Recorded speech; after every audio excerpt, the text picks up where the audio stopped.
If your fertility specialist has suggested IUI, here's what actually happens across a typical treatment cycle. IUI stands for Intrauterine Insemination. Prepared sperm is placed directly into the uterus using a thin, soft catheter. Unlike IVF, fertilization still happens naturally inside the fallopian tube. IUI just shortens the sperm's journey to the egg.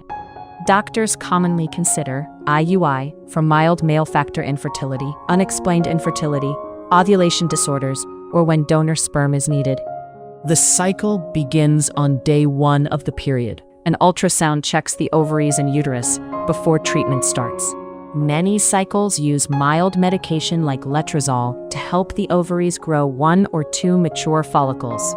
Once a follicle is mature, a trigger injection is given. This releases the egg around 36 hours later.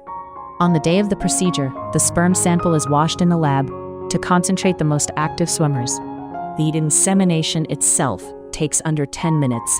It feels similar to a cervical smear, mild pressure, no anesthesia needed. Then comes the 2-week wait. Around 14 days later, a blood test checks whether the cycle has worked.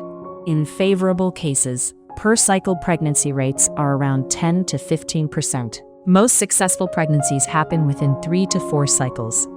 Main risks come from the fertility medication, not the procedure. Stimulated cycles carry a small chance of twins. After 3 to 6 unsuccessful cycles, fertility teams typically review the plan and discuss whether IVF may give better chances. Did you know you can get this treatment abroad at the same quality you'd get in the US or Europe for a fraction of the cost? Ginger Healthcare is one of the world's most trusted medical travel companies.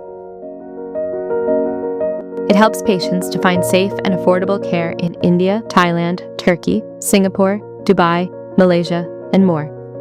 Visit ginger.healthcare or check the description for details.